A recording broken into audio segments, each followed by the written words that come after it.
Hey everybody, it's Father Casey, the pastor of the Epiphany of Our Lord Church, welcoming you once again to our YouTube channel, The Fourth Magi.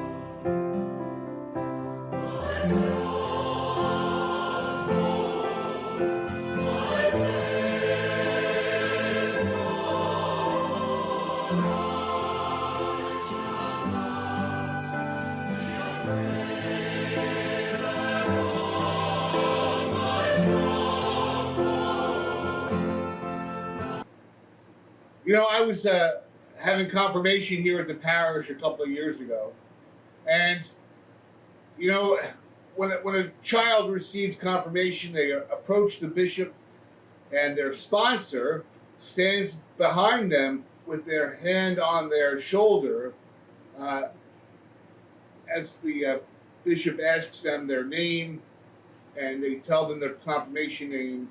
And it's a beautiful moment, and they receive the oil, blessing of the oil, and they are confirmed. It's a beautiful moment. And it's a real honor to be asked to be the sponsor for the person being confirmed. A real special thing. Well, I'm standing there next to this bishop, who I will not name, and the children and their sponsors are processing up to the bishop, and this one sponsor is walking behind the confirmation child in shorts, sneakers, and a t-shirt. And I'm looking at them approaching the bishop, and I'm just thinking to myself, are you kidding me? Like, do you have any idea where we are or what we're doing? And the bishop turns to me as he approaches and gives me this look as if it's somehow my fault because this person showed up like a slob for this very important moment in this child's life. But it spoke to the person who just doesn't understand what's happening in this sacrament, in this ceremony. And unfortunately, that happens a lot, not just at confirmation, but at First Communion as well. You know, we might have, let's say, for instance, 20 children receiving First Holy Communion. I will only know one of them because the other 19, approximately, I'm using loose numbers here, but the other 19, they don't even come to church. And so I have to ask myself, what are we doing? And I want to ask the parents, what are you doing? Because the truth is that those children who will receive the body and blood of Christ for the first time will probably not receive that body and blood again for many years. I will not see them at church for years. And that's very sad. But it speaks to, once again, people, men and women, not children, men and women, grown-ups, if you will, who have no idea of what's happening, what we are about, what's taking place, what these children are receiving in their First Holy Communion. And I just have to say to myself, as a priest, like, wow, that's so sad. And it's like, why even go through the whole charade? What, so you can wear a nice dress or a fancy suit? And for some kids, which really blows my mind, they get like limousines. It's like, okay, you have no idea what you're doing here. And the whole point of this sacrament and this celebration. So I say that because in our readings this Sunday, we've got a reading from Proverbs, reading from Paul to the Ephesians, and then we continue in the Gospel of John with the discourse on the bread of life, the Eucharist.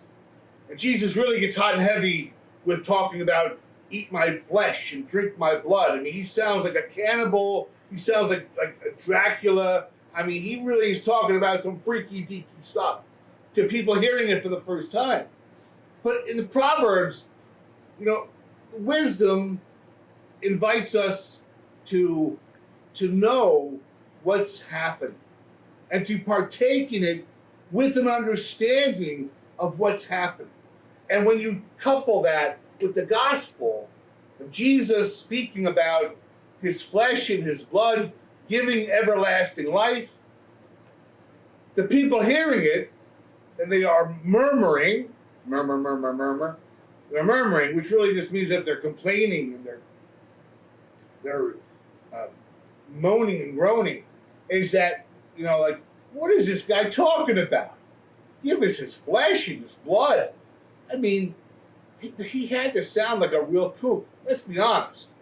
If some guy you're hearing for the first time starts, rabbi or not, talking about giving you his flesh and his blood, and somehow you're going to get everlasting life from being a cannibal, that's what it sounds like. Well, it's like, wow, I can't be a part of this.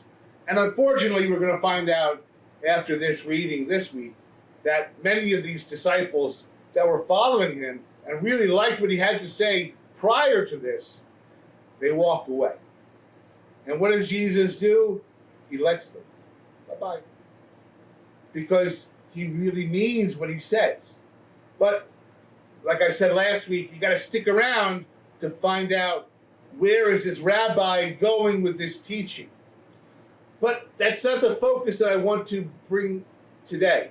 I really want to focus on an understanding of what we're doing.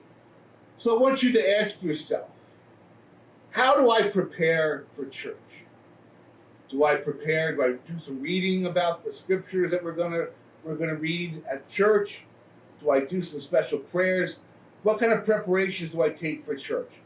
How do I dress for church? How do I prepare or participate in church? Do I sing the hymns?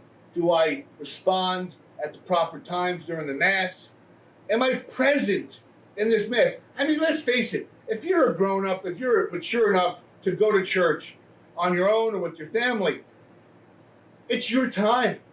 And if you're going to go there and spend your time with these people in this church, why would you not want to participate fully as much as you can? Look, I don't have the greatest voice. Me. I mean, I could try singing a popular song like, "Sing us a song, you're the piano man." And I know, although I like to think in my mind, I don't sound anything like Billy Joel.